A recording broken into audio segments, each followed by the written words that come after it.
நம்முடைய பாரத தேசமே ஒரு காலத்தில் நாவல் மரங்களால் சூழ்ந்த ஒரு பூமி. ஜம்புத்வீபம் அப்படி நாவல் மரங்களாக நிறைந்திருந்தது நம்முடைய தேசத்தில். இன்றைக்கும் எல்லோரும் பதரி யாத்திரை போகிறோம். நிறையா பேருக்கு ஜன்மாவில் ஒரு தரம் பதரி போகணும், பத்ரி நாராயணனை பார்க்கணுங்கிற ஆசை உண்டு. ஒரு காலத்தில் இந்த பதரி அப்படிங்கிறது சாதாரண எல்லா மனிதர்களாலேயும் அணுக முடியாத ஒரு பிரதேசமாக இருந்தது. பனிப்பொழிவு ஜாஸ்தி, கடுமையான குளிர். அங்கே தவம் ஏற்றுபவர்கள் மட்டும்தான் இருப்பா. இப்பொழுது கூட பதரிக்கு வருஷத்தில் எல்லா நாளும் போக முடியாது, சில மாதங்கள் தான் போகலாம். பதரி அப்படிங்கிறது அவ்வளவு தவம் ஏற்றுவதற்கு ஒரு சிறந்த பூமியாக இருக்குது இல்லையா. பதரின்னா என்ன அர்த்தம்னா இலந்தைன்னு அர்த்தம். பதரிகாசிரமம் அப்படின்னா இலந்தை மரங்களால் சூழ்ந்த ஒரு பிரதேசம், இலந்தை காடு. ஸ்ரீமத் பாகவதத்திலையும் உத்தவன் பகவானை பார்த்து கேட்கிறான், நீ பேசுகிறதெல்லாம் பார்த்தா உன்னுடைய அவதாரத்தை முடிச்சுட்டு நீ கிளம்புற மாதிரி தெரியறது, என்னையும் கூப்பிட்டுட்டு போயிடு அப்படிங்கிறான். இப்போ பகவான் சொல்கிறார், நீ பத்ரிகாசிரமத்தில் போய் இரு, என்னுடைய பாதுகைகளை தரேன். அந்த பத்ரிகாசிரமத்தில் அலக்கணந்தான்னு ஒரு நதி ஓடுறது, ஈக்ஷையா அலக்கணந்தாயா அப்படிங்கிறான் பகவான். நீ அதில் ஸ்நானம் பண்ணணும் கூட அவசியம் இல்லை, இதை கண்ணால் பாரு போரும், அவ்வளவு பவித்திரமானது அப்படிங்கிறான். பத்ரிகாசிரமம் அப்படிங்கிறது இலந்தை மரங்கள் நிறைந்த ஒரு பூமி. தமிழ்நாட்டில் சிதம்பரம்னு சொல்கிறோம். சித் அம்பரம், சைத்தன்யமான ஒரு ஆகாசம். அதற்கு இன்னொரு பெயர் தில்லை. தில்லைங்கிறது தில்லை வனம். தில்லைங்கிறது ஒரு மரம்.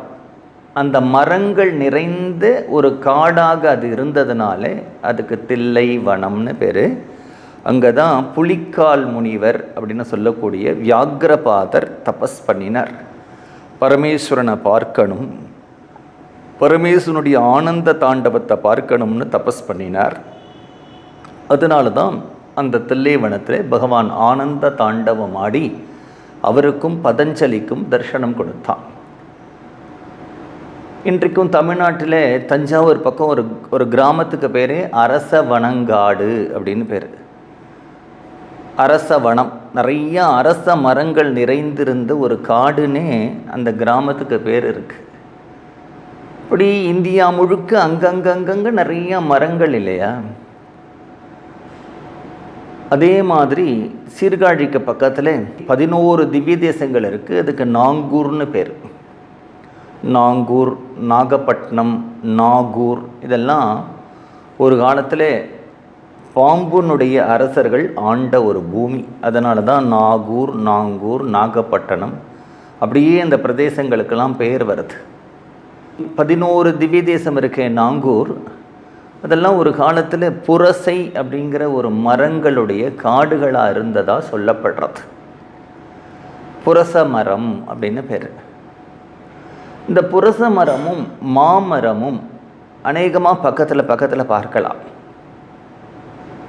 இந்த புரச மரத்தை பற்றியும் மாமரத்தை பற்றியும் ஸ்ரீமத் ராமாயணத்தில் நிறைய இடத்துல பேசப்படுறது.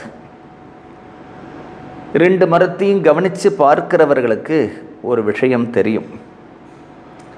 என்ன தெரியும் அப்படின்னா, இந்த புரச மரம் இருக்கே, அது பூத்து இருக்கும் பொழுது பார்த்தா ரொம்ப அழகாக இருக்கும்.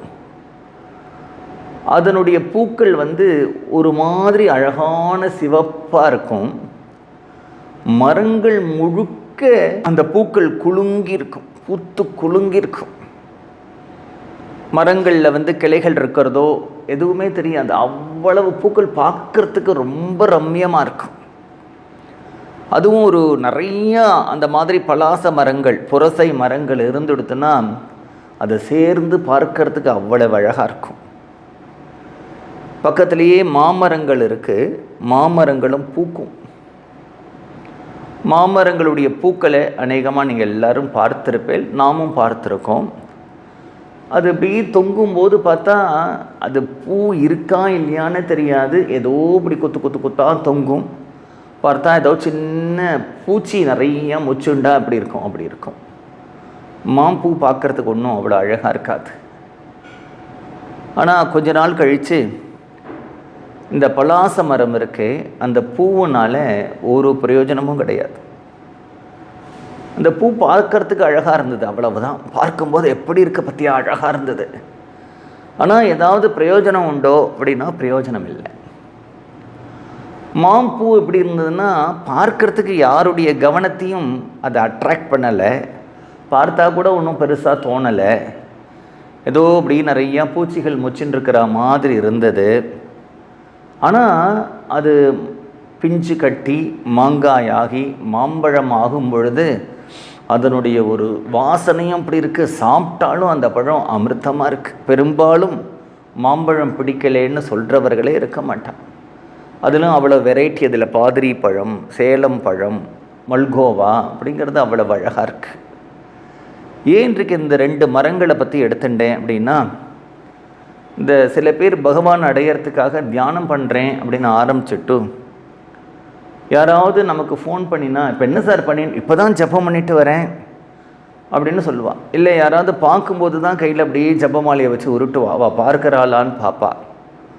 பார்க்கும்போது தான் தியானம் பண்ணுற மாதிரி கண்ணை மூடிண்டு உட்காருவா. யாராவது பார்த்தா பெருசாக ஆடம்பரமாக பூஜை பண்ணுவா. யாராவது பார்த்தா பெருசாக உடம்பு முழுக்க அப்படி பகவத் சின்னங்கள்லாம் தரிச்சுன்னு இருப்பா. நான் எவ்வளவு தூரம் ராமாயணம் பாராயணம் பண்ணியிருக்கேன் தெரியுமா, பாகவதம் பாராயணம் பண்ணியிருக்கேன் தெரியுமா, எவ்வளவு திவ்ய தேசங்கள் போயிருக்கேன், எவ்வளவு ஜோதிர்லிங்கங்கள் போயிருக்கேன், எவ்வளவு புண்ணிய தீர்த்தங்களில் ஸ்நானம் பண்ணியிருக்கேன், எவ்வளவு தானம் பண்ணியிருக்கேன், தர்மம் பண்ணியிருக்கேன் அப்படின்னு ஒரு தரம்தான் அவள் ஏதாவது தானம் பண்ணியிருப்பா. ஆனால் 1000 தரம் அந்த தானத்தை பற்றி பேசியிருப்பாள். நான் கோதானம் பண்ணினேன், நான் கோதானம் பண்ணினேன், நான் கோதானம் பண்ணினேன், நான் பூதானம் பண்ணினது ஒரே ஒரு மாடு.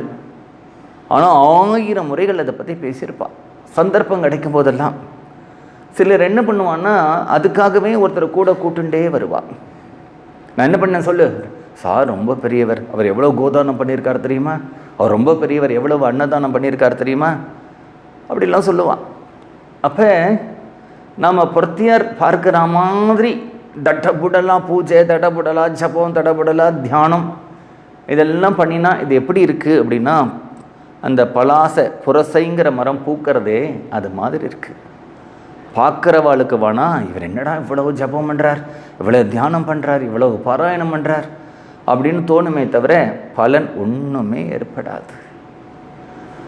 சிலர் என்ன பண்ணுவான் அப்படின்னா, தான் பண்ணக்கூடிய தியானத்தையோ ஜபத்தையோ பூஜையையோ பக்தியையோ எல்லாம் ரகசியமாக சென்றிருப்பான்.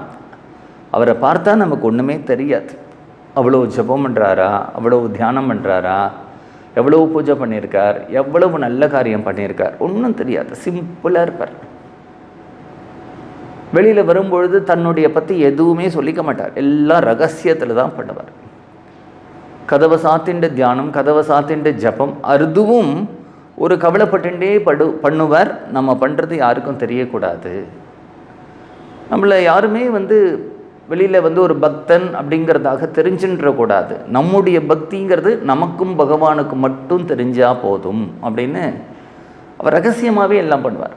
ரகசியம்னா பட்டோட்டோப்பம் இல்லாமல், பொறுத்தையார் தெரிஞ்சுக்கணுங்கிற ஒரு எண்ணம் இல்லாமல், ஆடம்பரம் இல்லாமல், ஆர்ப்பாட்டம் இல்லாமல் அப்படியே தனக்கு தானா பண்ணிகிட்டே இருப்பார். அப்படி பண்ணுறது என்ன ஆகும் அப்படின்னா, ஒரு நாளைக்கு அது பெரிய பலனை கொடுத்துரும். பெரிய பலன்னா என்ன, இருக்கிறதுலே பெரிய பலன் ஞானத்தை அடைகிறது தான், இருக்கிறதுலே பெரிய பலன் பகவானை பார்க்கறது தான், இல்லை பல தெய்வீகமான அனுபவங்கள், இல்லைன்னா அதுக்கும் கீழே சொல்லணும்னா சில சித்திகள் ஏற்பட்டுடும். எப்படி மாம்பூ பார்க்கறதுக்கு அழகாக இல்லையோ, அது யாரையும் தன் பக்கம் திருப்பலையோ, அதிலிருந்து எந்த விதமான ஒரு சுகந்தமும் வரலையோ, ஆனால் அது காயாகி பழமான உடனே அவ்வளவு பிரயோஜனப்படுறதோ, அந்த மாதிரி ரகசியமாக வாழ்ந்த மகான்கள் அதனுடைய அனுபூதியை அடைஞ்ச பிறகு உலகத்தில் பிரகாசமாவா, அவள் பிரகாசமாக மாட்டா, பகவான் அவளை பிரகாசப்படுத்துவான். அவளால் உலகம் முழுக்கவே ஒரு க்ஷேமத்தை அடையும். அவளால் பல பக்தர்கள், பல ஜனங்கள் அவர்களால் நன்மைகளை அடைவா. அதுதான் இந்த பலாச மரத்துக்கும் மாமரத்துக்கும் இருக்கக்கூடிய ஒரு வித்தியாசம். நாமும் எந்த ஜபம் பண்ணினாலும், சின்னதாக பண்ணினாலும், தியானம் பண்ணினாலும், பாராயணம் பண்ணினாலும், இல்லை தானம் பண்ணினாலும், தர்மம் பண்ணினாலும், கோவிலுக்கு போயிட்டு வந்தாலும், தீர்த்த யாத்திரை பண்ணினாலும், க்ஷேத்திர யாத்திரை பண்ணினாலும், எது பண்ணினாலும் ரகசியமாக வச்சுக்கணும். நான் இதெல்லாம் பண்ணுறது பகவானை சந்தோஷப்படுத்துறதுக்கு. அதுதான் ஒரே ஒரு விஷயம். வேறு யாருக்காகவும் நான் அதை பண்ணலை. ஏன் நான் பொறுத்தையார்கிட்ட அதை சொல்லணும்? அந்த சொல்லணுங்கிற ஒரு அர்ஜி வந்துட்டாலே அதுவே ரொம்ப தப்பு. நாம் நிறைய பாப்பம் பண்ணுறோம், தெரிஞ்சும் பண்ணுறோம், தெரியாமையும் பண்ணுறோம். ஆனால் அந்த பாப்பங்கள்லாம் யாருக்காவது தெரிஞ்சிட போகிறதே, அது எப்படி மூடி மறைக்கலாம், எப்படி சமாளிக்கலாம்னு கஷ்டப்படுறோம். ஆனால் ஏதாவது நல்லது பண்ணினா அதை எப்படி பொறுத்தையாருக்கு தெரியப்படுத்தலாம் அப்படின்னு விளம்பரப்படுத்தலாம்னு காத்துட்டுருக்கோம் இல்லையா? அது மாறணும். அதனால் சின்னதாக பண்ணினா கூட போகிறோம். நம்ம ஆத்மார்த்தமாக பண்ணுவோம், பகவானுக்காக பண்ணுவோம். அப்படி பண்ணிட்டோமானால் அது பிற்காலத்தில் பெரிய பலனை நமக்கு கொண்டு கொடுத்துடும்.